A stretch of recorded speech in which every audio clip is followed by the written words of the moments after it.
کہ وہ زبان جس کو سکون کی کنجی کہے، اس کی نافذ حکومت پہ لاکھوں سلام، وہ دہن جس کی ہر بات وحی خدا، چشمہ علم و حکمت پہ لاکھوں سلام۔ یہ ایک مثال ہم نے درود شریف سے دیا۔ جو بھی فرمان ہے نماز، روزہ، حج، زکوٰۃ، عبادت، ریاضت، تقوی، طہارت، اسلام کے جو بھی قوانین ہیں، جو بھی قانون ہیں، یہ سب فرمان مصطفیٰ پر ہے۔ کہیں اس کی فضیلت بیان ہوئی، کہیں حرمت کا بیان ہوا، کہیں عذاب بتائے گئے، کہیں ثواب بتائے۔ ادھر دیکھیں اے بھیا، ایک بائک آپ کو کھینچ لے جا رہی ہے، ایک موٹر سائیکل اڑا لے جا رہی ہے، اتنے آسانی سے چلے جائیں گے؟ دل دماغ ذہن ادھر کریے۔ ابھی یہاں سرکار کا فرمان بیان ہے نا، کسی طرف نہیں ہے۔ اب دیکھیں آپ لوگ بھی جا رہے ہیں، ادھر کہاں جا رہے ہیں؟ وہ جانا ہی ہے، ادھر دیکھنا، جہاں دماغ گیا وہاں آپ گئے۔ ہاں، یہ جسم کی حاضری کوئی معنی نہیں رکھتی، دل دماغ لے کے حاضر ہو۔ جب بیٹھے ہیں تو دل جمعی کے ساتھ بیٹھے۔ اب دیکھیں آج ہم لوگوں کے پاس جو کمزوری آئی، ایک عرس منا رہے ہیں، یہی نماز، یہی روزے، یہی حج، یہی زکوٰۃ، یہی کتاب قرآن، یہی سچائی، یہی دیانتداری، یہی اذان، یہی تقوی، یہی پرہیزگاری، یہی دین، یہی قانون ان بزرگوں کے پاس بھی، وہی ہمارے پاس بھی۔ ایسا تو نہیں ہے 5 وقت کے علاوہ اذان کے کوئی اور الفاظ تھے ان کے پاس یا کوئی اور وقت تھا، یہی نماز فرض تھی، کتاب یہی ہے قرآن مجید، حدیثیں بھی وہی ہیں، سب کچھ وہی ہے، لیکن ہمارے دعاؤں کے اثرات کہاں چلے گئے؟ ہماری روحانیت کمزور کیوں پڑ گئی؟ اس پر ہم غور و فکر کیوں نہیں کرتے؟ ایسا بھی نہیں کہ نمازی نہیں ہے، الحمدللہ ایک طبقہ لگا ہے نماز پڑھنے میں، اسی جماعت میں ایک طبقہ لگا ہے، قرآن پڑھنے میں پڑھانے میں ایک جماعت موجود ہے، اذان دینے کے لیے ایک قوم مقرر کی گئی ہے، یہ ساری چیزیں ہیں، لیکن کہیں نہ کہیں سے کمزوری لاحق ہوئی۔ بہت پہلے کہا تھا نا ڈاکٹر اقبال صاحب نے، فلسفہ رہ گیا تلقین غزالی نہ رہی، رہ گئی رسم اذان روح بلالی نہ رہی۔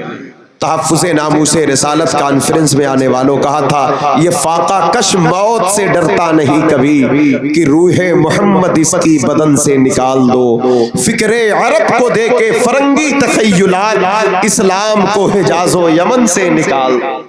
کہیں حضور کی محبت ہمارے قلب سے دور تو نہیں ہو گئی؟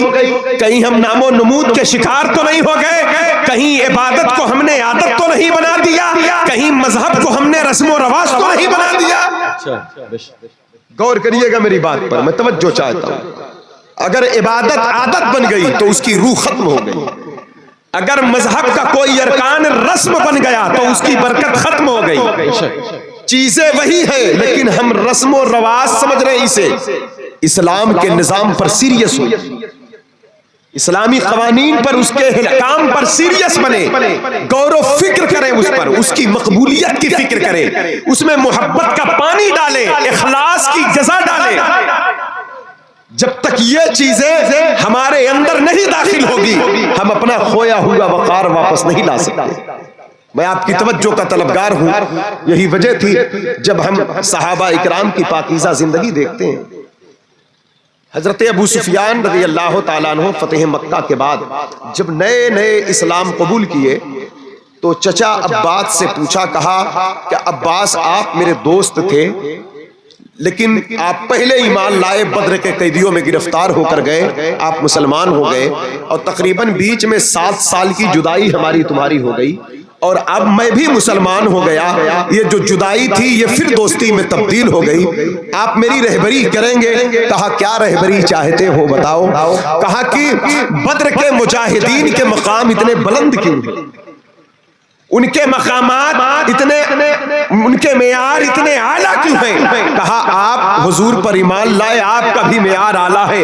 کہا کچھ تو خوبیاں بتائیں کہ ان کے جو 313 تھے ان کے پاس ساز و سامان بھی نہیں تھا، ان کے پاس قاعدے کی تلواریں بھی نہیں تھی، وہ فاقہ کش بھی تھے، کھانے پینے کا بھی انتظام نہیں تھا، اور اتنی بڑی فوج، اتنی بڑی طاقت سے وہ ٹکرائے اور کامیابی نے ان کا قدم چوما۔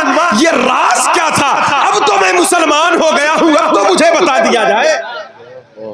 توجہ چاہتا ہوں میں۔ اب تو میں مسلمان ہو گیا ہوں، اب تو بتا دیا جائے۔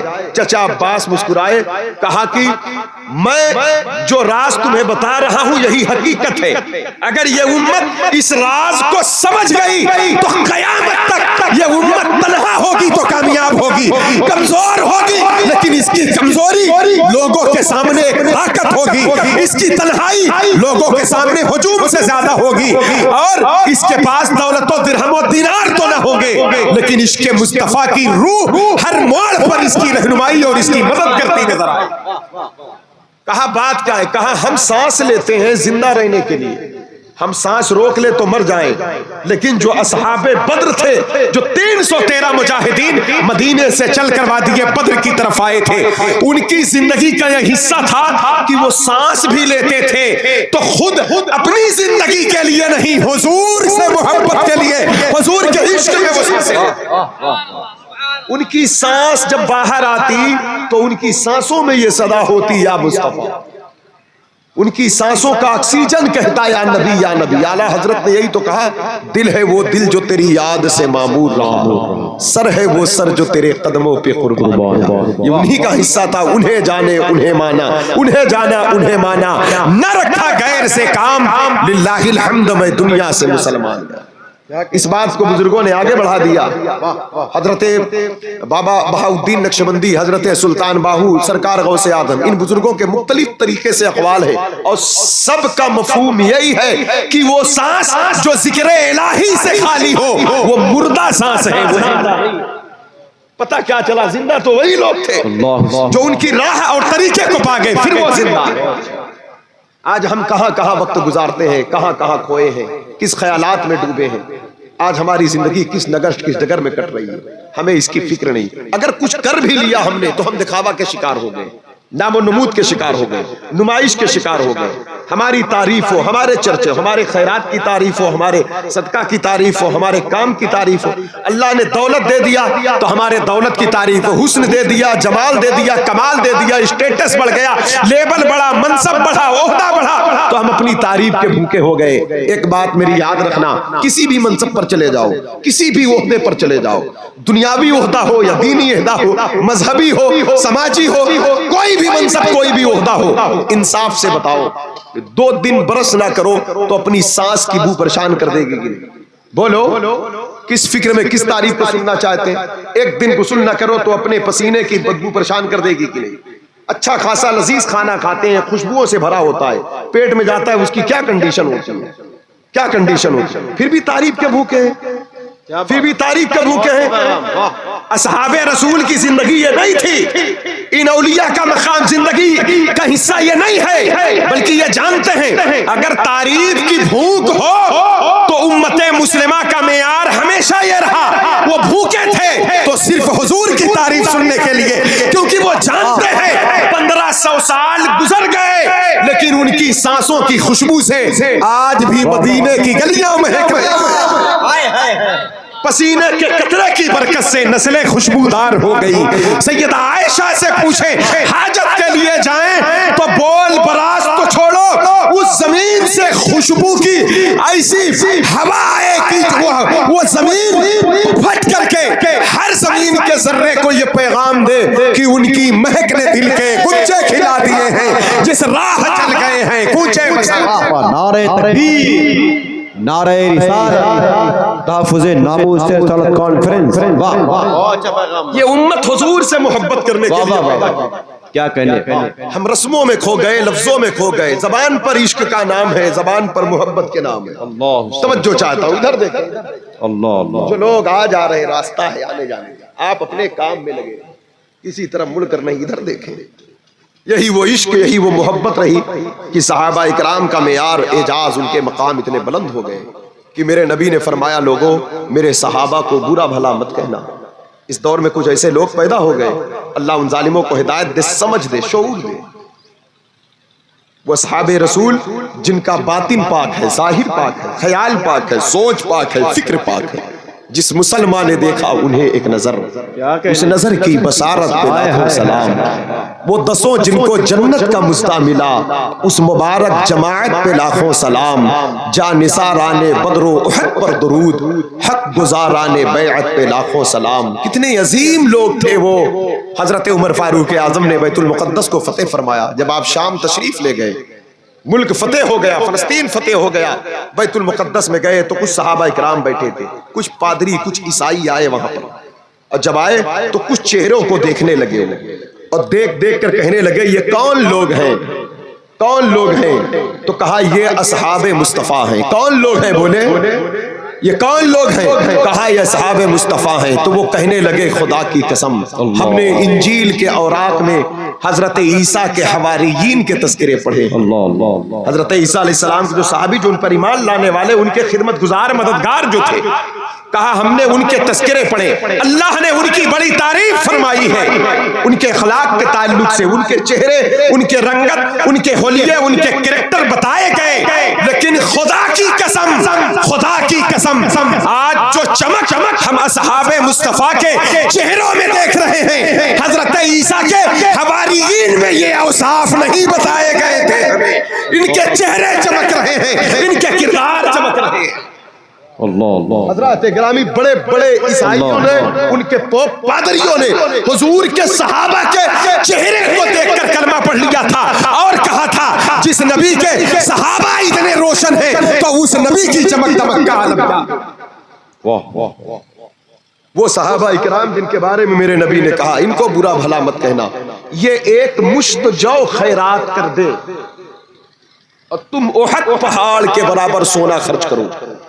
مطلب صحابہ اکرام کے بعد اب یہ ایک مشت جو، اس میں جو بھی صحابی ہیں جو فتح مکہ سے پہلے ایمان لائے، بعد میں ایمان لائے، وہ مہاجرین میں ہو یا انصار میں ہو، حضرت ابوبکر صدیق سے لے کر سب سے کم درجے کے صحابی تک، کم درجہ مطلب وہ کم نہیں ہے بنسبت صحابہ کے، باقی بعض لوگوں سے وہ تو بہت اعلیٰ ہے، جس میں حضرت ابو سفیان، حضرت امیر معاویہ، تمام صحابہ اکرام شامل ہیں۔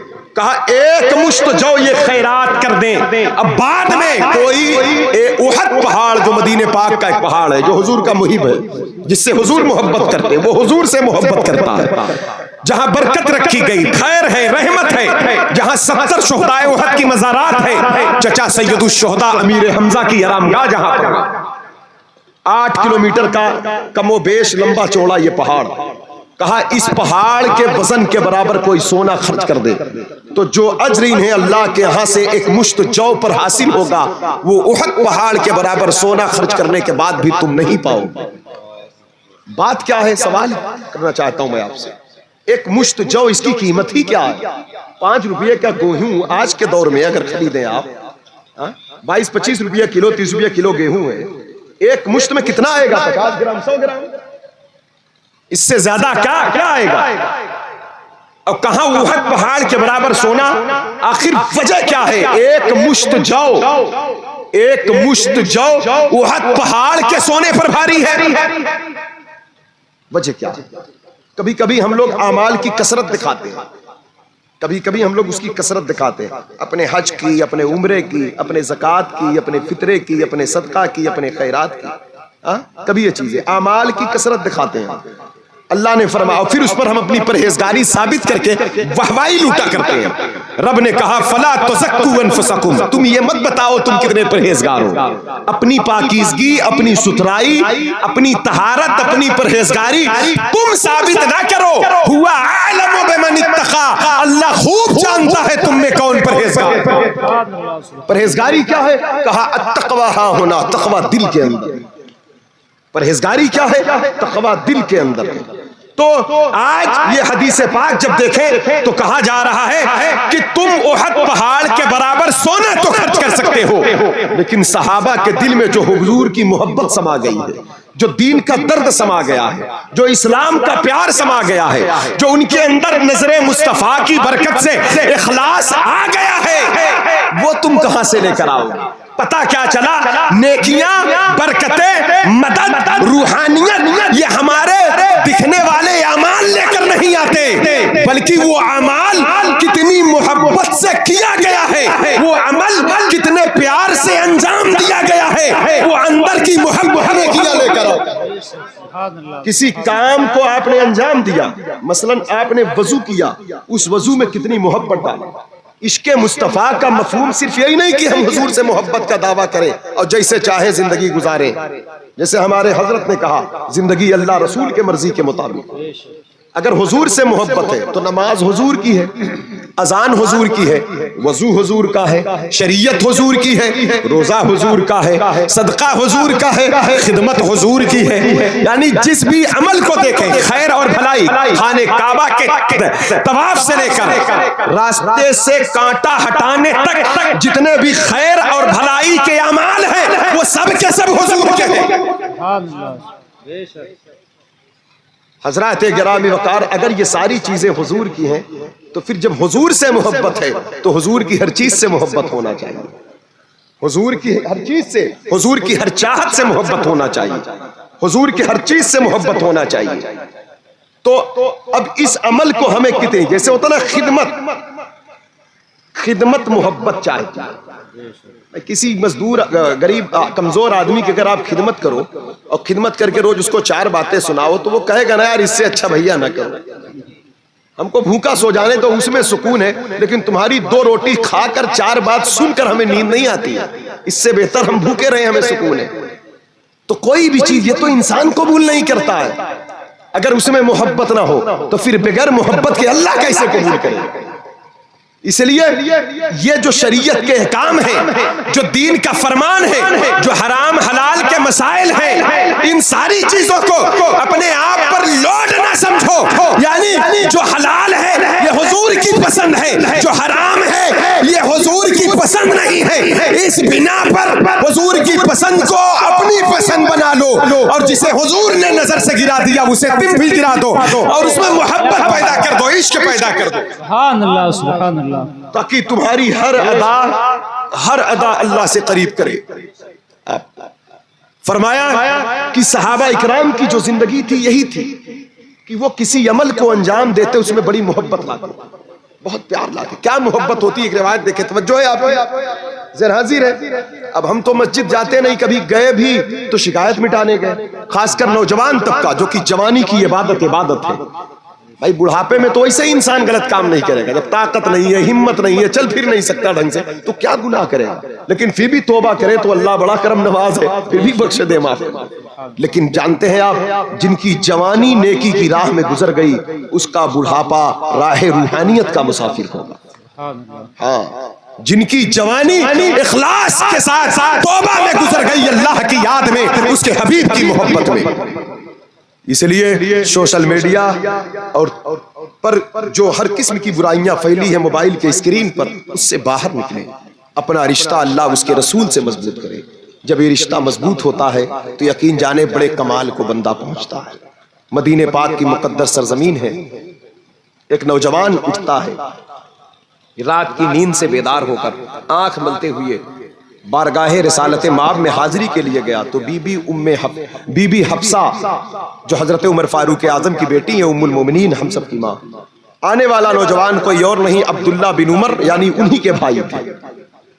انہوں نے آ کر عرض کیا، اے میری بہن، میں تیری بارگاہ میں حاضر ہوں۔ کہا بات کیا ہے؟ کہا آج رات میں نے ایک خواب دیکھا ہے، میرے اس خواب کو تو حضور تک پہنچا دے۔ کہا وہ کیسا خواب ہے کیا؟ کہا میں نے خواب دیکھا ہے کہ قیامت قائم ہو گئی اور مجھے جہنم کی طرف لے جایا گیا، اس کے بعد میں جہنم کے آگ کے شعلوں کو دیکھ کر میں بار بار کہہ رہا ہوں اللہم اجرنی من النار، اللہم اجرنی من النار، اے اللہ جہنم کی آگ سے تیری پناہ، جہنم کی آگ سے تیری پناہ۔ پھر کہتے ہیں میں قرآن مجید کی اس آیت کی تلاوت کیا کہ والذین یقولون ربنا اصرف عنا عذاب جہنم ان عذابها کان غراما انہا ساءت مستقرا ومقاما۔ کتنا سچا فرمان ہے میرے رب کا کہ یہ جہنم کی آگ یعنی یہ کتنی سخت جگہ ہے، اور کتنا سخت یہ گلے کا پھندا ہے، اور کتنی سخت یہ ٹھہرنے کی جگہ ہے۔ کہا میں ڈر رہا ہوں، رب سے پناہ طلب کر رہا ہوں۔ اتنے میں ایک فرشتے نے میرے کندھے پر ہاتھ رکھا، کہا عبداللہ بن عمر تو کیوں پریشان ہے؟ تیرا ٹھکانہ یہ نہیں ہے۔ کہا پھر میرا ٹھکانہ کیا ہے؟ کہا اس نے جنت کی طرف اشارہ کیا، کہا تیری منزل وہ ہے، تیرا مقام وہ ہے، تیرا مرتبہ وہاں ہے، تیرا ٹھکانہ وہاں ہے۔ ہے تیری ٹھہرنے کی جگہ وہاں ہے، جو آرام گاہ ہے، جو جنت ہے، جو اللہ کے نیک بندوں کے لیے ہے اور اللہ کے محبوب کے وفاداروں کے لیے ہے۔ کہا اس کے بعد میری آنکھ کھل گئی، اپنی بہن سے کہتے ہیں کہ مجھے جہنم دکھائی گئی جس میں میں کچھ چہروں کو پہچانتا ہوں جو جہنم میں عذاب الہی میں گرفتار ہیں۔ اے میری بہن، حضور سے میرا خواب عرض کر دینا اور یہ بھی پوچھ لینا کہ سرکار کی بارگاہ میں میرا اپنا مقام کیا ہے، حضور کی نظر میں میری کوئی حیثیت ہے کہ نہیں، حضور کی نظر میں میری کوئی قدر، میری کوئی عزت ہے کہ نہیں، میرا کوئی مقام ہے کہ نہیں۔ آج دنیا کی نظر میں ہم بڑے بڑے مقام چاہتے ہیں، لوگ ہماری عزت کریں، ہماری قدر کریں، ہمارا عہدہ بڑھ جائے، منصب بڑھ جائے۔ دنیا والوں سے کیا عہدہ کیا منصب لوگے؟ جو بھی عہدہ ہے، جو بھی منصب ہے، جو بھی مقام ہے، ایک دن یہ ختم ہو جائے گا۔ کبھی اس بارے میں سوچا ہم نے کہ حضور کی بارگاہ میں ہمارا کوئی مقام ہے کہ نہیں، ہماری کوئی سنوائی ہے کہ نہیں، حضور کی بارگاہ میں ہم جانے پہچانے جاتے ہیں کہ نہیں، اور اگر جانے بھی جاتے ہیں تو کس حیثیت سے جانے جاتے ہیں، یہ فکر ہمیں ہونا چاہیے۔ اگر نہیں ہے تو ضرور کوتاہی ہے، ایمان کی کمزوری ہے۔ عبداللہ بن عمر کہتے ہیں سرکار سے یہ پوچھ لینا، آپ جانتے جب آپ کی بہن نے جب حضور سے عرض کیا، ام المومنین سیدہ حفصہ نے جیسے ہی یہ بات عرض کیا تو میرے آقا نے ارشاد فرمایا، اے حفصہ تیرا بھائی عبداللہ بہت نیک آدمی ہے۔ سنے غور سے، توجہ ہے آپ کی؟ کہا اتنا خاموش بیٹھے، ٹائم زیادہ ہو گیا، میں کیا کروں، تقریر کا ٹائم، تقریر کے حساب سے وقت زیادہ 1 بج گیا ہے۔ بہرحال تھوڑی دیر سن لیجئے، اس کے بعد حضرت آپ کو پیش کریں گے۔ کہا تیرا بھائی عبداللہ بہت نیک آدمی ہے، مگر تھوڑی سی غفلت کا شکار ہے۔ سنیں غور کریں گے آپ، عمر فاروق اعظم کے بیٹے ہیں، باپ داداؤں کے نام پر بھی ہم بہت ٹھوس جماتے ہیں لوگوں پر۔ حضرت عمر فاروق اعظم کے بیٹے ہیں، باپ ایسا کہ 22 لاکھ مربع میل زمین کا حاکم، اب صرف زمین کا حاکم نہیں، نیکیاں ایسی کی آسمان کے تاروں کے برابر، رو دبدبا ایسا نہیں کہ صرف دنیا کے بڑے بڑے سینے والے 56 انچی والے بھاگے، بلکہ دبدبا ایسا ہے کہ شیطان دیکھے تو راستہ بدل دے۔ ذرا ہلتے جلتے رہے کچھ بھائی، دیکھو اس ٹائم تقریر ایسے نہیں ہو پائے، مردہ بن کے نہیں زندہ بن کر سنے، کچھ بولتے رہے۔ شیطان دیکھے تو راستہ بدل دے، 22 لاکھ مربع میل زمین کا حاکم، اب مقام اور معیار ایسے، چال ڈھال ایسی کہ جیسے نبیوں جیسی، نبی تو نہیں ہے نبیوں جیسا کمال موجود، نبی تو نہیں ہے نبیوں جیسی خوبیاں موجود ہیں۔ یہ میں نہیں، خود نبیوں کے نبی نے کہا نبوت کا دروازہ بند نہ ہوتا تو عمر میرے بعد نبی ہے۔ سبحان اللہ، سبحان اللہ۔ جس کا باپ ایسا ہو اسے کس بات کی فکر چاہیے بولو؟ جس کا باپ اتنے بڑے منصب ہے کہ اللہ رسول کی بارگاہ میں مقام ایسا کہ نبیوں جیسے اوصاف ہے، روب ایسا کہ شیطان راستہ بدل دے، سلطنت ایسی کہ 22 لاکھ مربع میل زمین پر حاکم، پرہیزگاری ایسی کہ آسمان کے تاروں کے برابر نیکیاں۔ تو اتنے بڑے باپ کے بیٹے کو کسی بات کی فکر نہیں ہونا چاہیے، لیکن بڑے باپ کے بیٹے صحیح معنوں میں بڑے ہوتے ہیں تو وہ تو چھوٹے چھوٹے لوگ ہوتے ہیں جو اللہ رسول کو بھول جاتے ہیں، بڑے وہی ہیں۔ کہا حضور سے پوچھنا میری کوئی قدر ہے کہ نہیں سرکار کی بارگاہ میں، تو حضور کہتے ہیں اے حفصہ تیرا بھائی عبداللہ بہت نیک آدمی ہے، سبحان اللہ، سبحان اللہ۔ تیرا بھائی عبداللہ بہت نیک آدمی ہے، لیکن وہ تھوڑی سی کوتاہی یہ کرتا ہے کہ وہ تہجد کی نماز نہیں پڑھتا ہے۔ تہجد کی نماز کوئی فرض تو نہیں ہے نا، اس کے ترک کرنے پر کوئی وعیدیں بھی نہیں ہے نا، لیکن صحابہ اکرام کا معیار یہ تھا والذین یبیتون لربہم سجدا وقیاما، ان کی راتیں قیام اور سجدوں میں گزر جایا کرتی تھی۔ تتجافا جنوبہم عن المضاجع، ان کی کروٹیں راتوں کو بستروں پر الگ رہا کرتی تھی، جو یہاں تک کہ رومیوں نے جب دیکھا تو کہا ان سے جنگ مت کرنا، ان سے کامیابی نہیں پا سکتے۔ کہا کیوں؟ کہا عجیب لوگ ہیں، سوکھا روکھا کھاتے ہیں، رات بھر مصلی پر اللہ کی بارگاہ میں روتے ہیں، اور دن میں میدان میں وہ شیروں کے شیر ہو جاتے ہیں۔ سبحان اللہ، سبحان اللہ، بے شک۔ کیونکہ جو خدا کی بارگاہ میں تواضع اختیار کر لے تو پھر اللہ اسے کہیں جھکنے نہیں دیتا ہے. ہاں کہا وہ رات کو غافل ہو کر سوتا ہے. فجر نہیں چھوڑتے تھے، ظہر اثر مغرب عشاء نہیں. یہ تو صحابہ کے ہاں تصور بھی نہیں تھا. صحابہ اکرام کے ہاں نماز کا ترک کرنا اس کا تصور بھی نہیں تھا، کیونکہ صحابہ اکرام کی ایک جماعت اس بات پر متفق ہے کہ جس نے نماز کو ترک کر دیا اس نے کفر کیا. صحابہ اکرام کی ایک بڑی جماعت اس پر متفق ہے، جس میں حضرت عمر فاروق اعظم بھی شامل ہے، حضرات گرامی وقار. تو ان کے ہاں تو اس کا تصور بھی نہیں تھا. اب رہی بات تہجد کی تو یہ نفل نماز ہے، لیکن صحابہ اکرام اس پر بھی عامل تھے، اس پر بھی عامل تھے. جب عامل اس پر ہیں تو حضور کہتے ہیں عبداللہ نماز نہیں پڑھتا. بہن نے بلایا بھائی کو، کہا عبداللہ حضور نے تعریف کیا ہے تمہارے ظاہر کی، باطن کی، قلب کی، تمہاری قدر بھی ہے، حضور کی بارگاہ میں عزت بھی ہے، لیکن سرکار کو تمہارے ایک عمل سے تکلیف ہے. کہا وہ کیا ہے؟ کہا تم رات بھر غافل ہو کر سوتے ہو، تہجد کی نماز نہیں پڑھتے. عبداللہ رو پڑے، ان کی آنکھیں سوج گئی. اور اس واقعے کے گزرنے کے بعد مکہ شریف کی سرزمین پر جب ان کی شہادت ہو رہی ہے 35 سال کے بعد، تو اس وقت عبداللہ نے کہا تھا خدا کی قسم 35 سال پہلے میرے محبوب نے کہا تھا مجھے تکلیف ہوتی ہے عبداللہ تہجد نہیں پڑھتا. تو کہا اس دن سے 35 سال گزر گئے، کسی دن میری تہجد کی نماز نہیں چھوٹی ہے. سبحان اللہ سبحان اللہ. بے شک کیا بات، عاشق کیسے ہوتے ہیں. کیا آپ بتائیں اگر عبداللہ کے تہجد چھوڑنے سے حضور کو تکلیف ہو رہی ہے تو ہماری فجر چھوڑنے سے، ہماری ظہر چھوڑنے سے کتنا تکلیف ہوگی. آپ اندازہ کریں. تو اس شاخ کی یہ زندگی صحابہ اکرام کی، یہ ان کے شان، یہ ان کی عظمت رہی کہ وہ حضور کی زندگی کو، حضور کے سیرت کے ہر گوشے کو اپنی زندگی میں اتارنا چاہتے ہیں. درگزر کرنے والے، معاف کرنے والے. ان کی تربیت سرکار نے فرمایا تھا. آج ہمارے حالات یہ ہو گئے، ذرا سی بڑائی مل گئی تو انسان اگر پچھلے دور میں کبھی کسی سے کچھ ہوا تھا 10-20 سال پہلے تو انتقام کی آگ میں جھلس جاتا ہے. آج ہم پاور میں آ گئے، آج ہم کو مقام مل گیا، آج ہمیں معیار مل گیا، آج ہمیں عہدہ مل گیا، آج ہم بدلہ لیں گے. لیکن حضور کی تعلیم یہ نہ تھی. فتح مکہ کے موقع پر جب صحابہ کہہ رہے تھے حضور آج انتقام لینے کا دن ہے، بدلہ لینے کا دن ہے، تو سرکار فرماتے نہیں، جب اللہ عزت دے، اللہ مقام دے، اللہ عہدہ دے تو اس وقت اللہ کا شکر ادا کیا جاتا ہے اور معاف کیا جاتا ہے. بڑائی یہ ہے کہ معاف کر دو، بڑائی یہ ہے کہ درگزر کر دو. اور پھر یہ بڑائی، یہ عزت، یہ منصب، یہ ہوتا، یہ تمہاری خود کی اپنی نہیں ہے، یہ اللہ کی عطا ہے، تو اللہ کا شکر ادا ہونا چاہیے. جس عہدے، جس منصب، جس معیار پر شکر ادا ہو جائے تو وہ قائم ہو جاتی ہے وہ چیز، کیونکہ سنت ادا ہو گئی.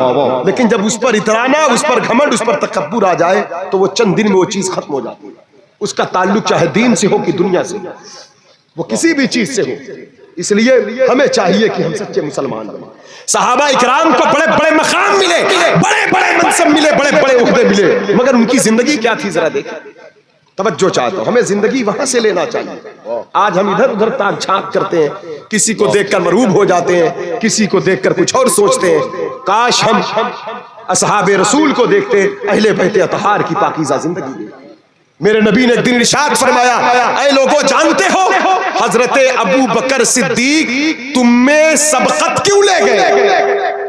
یعنی سب سے زیادہ آگے کیوں بڑھ گئے؟ صدیق اکبر، افضل البشر، بعد پیمبر، اصدق الصادقین، سید المتقین، چشمے گوشے وزارت، یار گار، یار مزار، آگے کیوں بڑھ گئے؟ تو صحابہ کہتے ہیں اللہ اس کا رسول بہتر جانے. یا رسول اللہ ہم تو اتنا ہی جانتے ہیں جتنا آپ ہمیں خبر دیتے.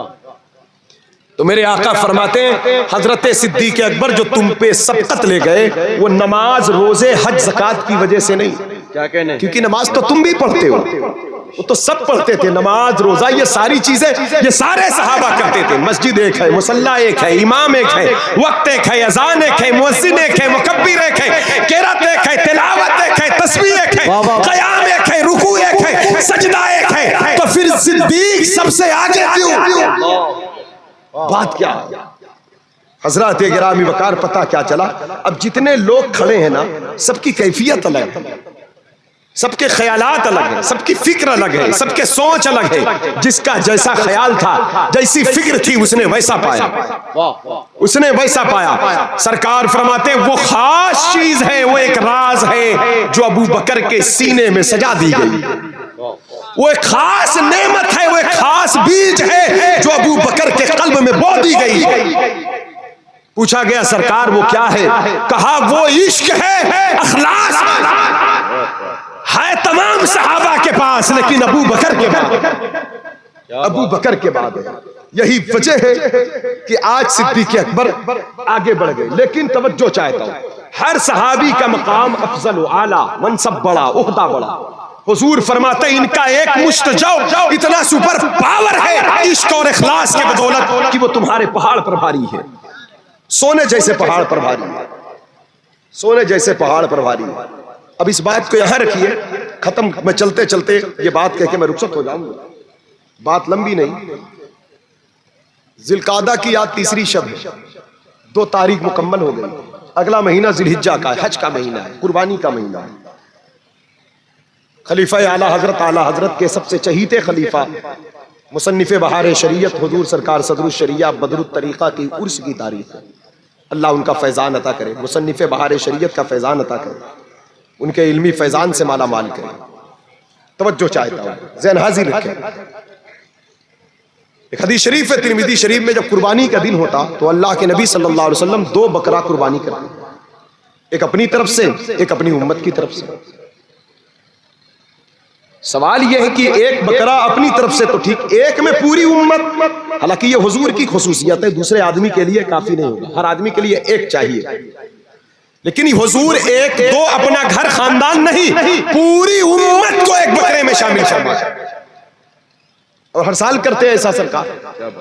سوال یہ ہے کہ ایک بکرا ہے کتنا وزن جو پوری امت اس کو لے لے گی؟ بھائی 10-12-15 کلو کا ایک بکرا ہے، امت کی تعداد کتنا ہے؟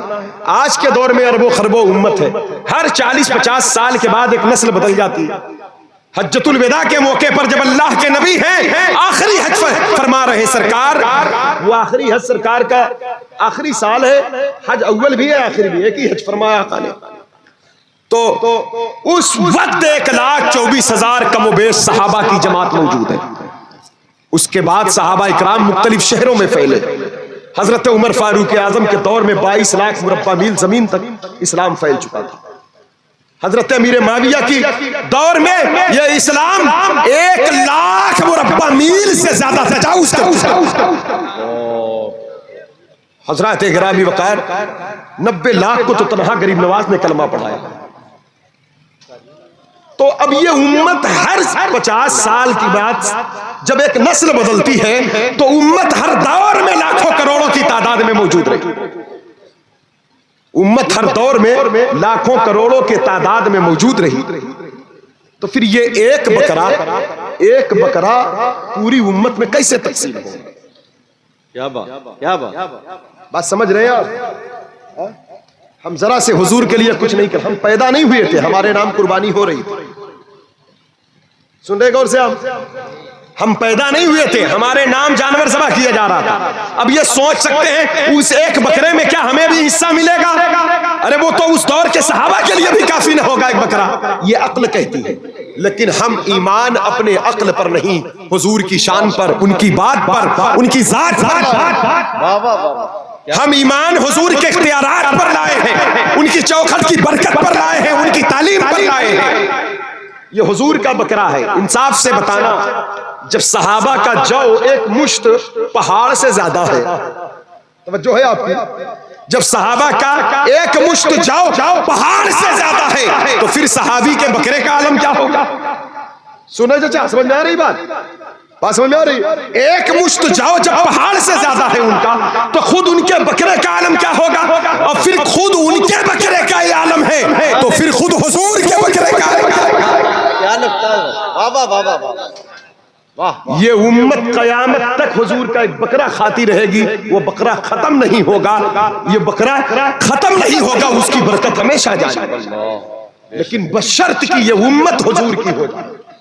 جب حضور کے ایک بکرے کی برکت نہیں ختم ہو سکتی تو نماز تو حضور کی آنکھوں کی ٹھنڈک تک ہے پھر اس کی برکت کیسے ختم ہو سکتی؟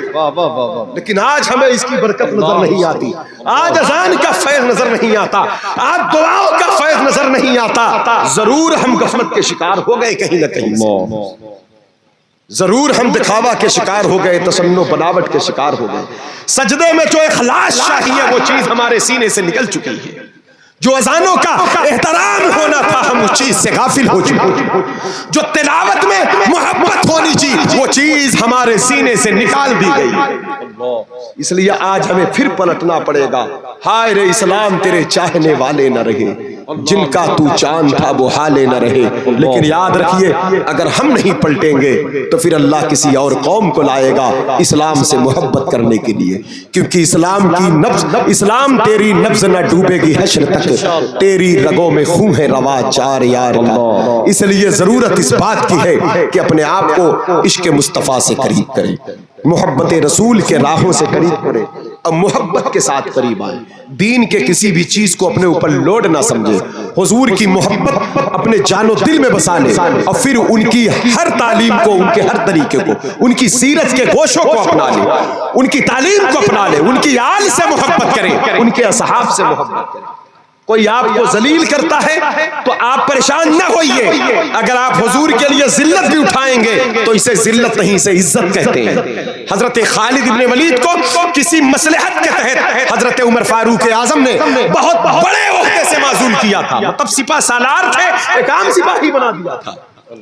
حضرت خالد ابن ولید جن کو اللہ کے نبی نے اللہ کی تلوار کہا، وہ خالد ابن ولید جنہوں نے کبھی میدان جنگ میں شکست کا چہرہ نہیں دیکھا ہے، وہ ابن ولید جس میدان میں ہوتے تو دشمن دیکھ کر تھرا جاتا، اتنے بڑے عہدیدار کو حضرت عمر فاروق اعظم نے، ایک الگ ٹاپک ہے یہ لیکن بس اتنا، ایک مصلحت کے تحت ان کو عہدے سے معزول کر دیا، عہدے سے معزول کر دیا، کہا ابن ولید سپہ سالار نہیں رہیں گے، عام سپاہی بن جائیں گے، عام سپاہی بن کے۔